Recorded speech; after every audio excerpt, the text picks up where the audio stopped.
Persona. Every time they do that in that film, I just love it when I say, yo, Makoto, you freaking be sick doing that. So yeah, this is gonna be my review on Persona 3, the movie 1, the spring or the birth. I mean, we be talking about, I love my freaking crew in Persona. You see that? That is that Persona 4 animation greatness. You got your you got your Yusuke, Chie, you know, you got all of them there in the crew. But we'll be talking about Persona 3. Now, this is a 2006, you know, PlayStation 2 RPG game that they're adapting. And there were going to be some issues coming into this video anyway, because I had some, definitely did have some issues with this movie for the most part. From like, I've only played partly of the game. They passed through the content already that I already played into.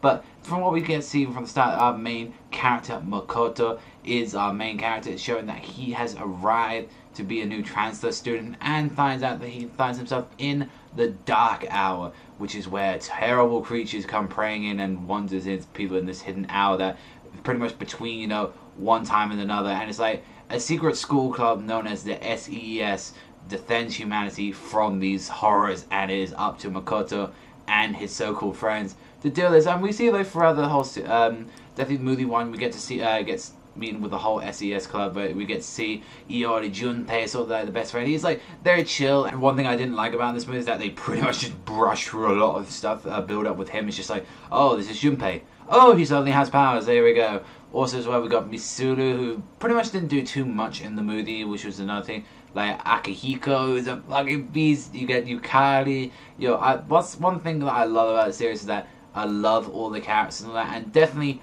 one thing I've got to give this movie's credit for is that the animation. When we first see Makoto unleashing Orpheus, which was just so sick. Because if people don't know about Persona, they have these things known as Personas, which are pretty much stands if you've ever seen JoJo's Bizarre Adventure, which is their true selves. And Makoto has the Fool card, which pretty much he's able to use different kind of personas. So he has stuff like Jack Frost, he has Orpheus, and it's just basically in the whole movie, whenever they're using the personas, or it's just the whole movie just looked beautiful in general. This is one thing that they did a crazy amount of work into, and I absolutely love that they did this. It was just really, really good, and I'm glad that, you know, they just put time and effort. You know, Atlas did this, and I was just so fucking proud of it. It was so fucking good. Also, it's like the issues that I did have with this movie is that it was extremely fast-paced. I mean, I was expecting this coming into the movie that there was going to be a lot of fast-paced. Since this is a game that you can get like over 100 hours in, and they're trying to cram a lot of content into a couple of movies, and definitely as well, I noticed that the whole skimming of like sort of Junpei, his sort of build-up, that was a little bit annoyed about. Just getting through fights immediately quick and all that, and getting through like a lot of the characters' stories already, and just like already how the movie ends, which the movie how it ends is just like, oh, they deal with one of the monsters, and it kind of doesn't have like that much of an impactful ending until you see the end bit of the credits. But definitely one bit of the movie is that it kind of had a little bit of the flat ending to it, and yeah, it makes you want to see like part 2, what's going to happen in the movie 2. But here's another issue that I had with the movie, and that is Makoto.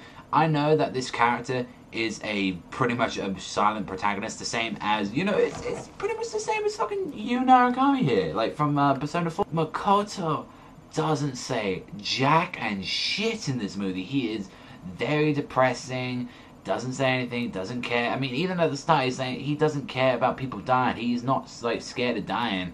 And that's one shocking thing about him, that Makoto, he doesn't give a fuck at all. Which is like, I guess it fits more into Persona 3 is a lot more darker than what Persona 4 was, which I'll give it that. It's like, it was a very more dark and grittier world, and it was kind of sad, but I just didn't like how they passed through a lot of stuff, and I really didn't like that Makoto throughout the whole movie did not develop. Like, you say that he kind of understood friends and all that, but even as well, Junpei sort of got through his whole issue with, you know, Makoto very quickly in the movie. But there were a lot of good things. I really enjoyed the action. Definitely some of the characters in here and a little development was really good. It was a solid movie for the most part, but I think they needed to focus a little bit more on, you know, Makoto. He needed to say a little bit more, and definitely as well, like, try to like work better. I mean, it's hard to do with it when an hour and a half movie's like sort of time slot, but overall, for what this movie was, it was very enjoyable. I had fun. This is a great watch. I think, like, people, Persona fans, you're gonna be mixed either way with this film, I feel. Personally, for me, not being too much into Persona 3 and knowing some of the content, I enjoyed it. And I would personally give this movie a 7 out of 10. I thought it was a good movie. It had hiccups here and there. But I'm looking forward to see the second movie. I want to see the second movie when it comes out. I mean, I'm not very thrilled that Persona 4 Golden, since, as I joined here, I've got like two parts of the anime here with me, so I'm kind of not looking forward to that they did that. But I'm looking forward to Midsummer Night Dream, which is, I believe that's going to have Aegis in it, which I know is one of the characters in the series. So I'm looking forward to see what they're going to do with the second movie and like how far they're going to go into it. But let me know what you think in the conversations down below. What did you think of the Persona 3 movie? Did you enjoy it? Was it fun? Do you think you had issues with it? Let me know, especially you Persona fans as well. I want to know how you felt about this movie once you've watched it. But that's all from me. I want to thank you very much for watching as always. Remember, I'll see you guys next time, and Strat Lab and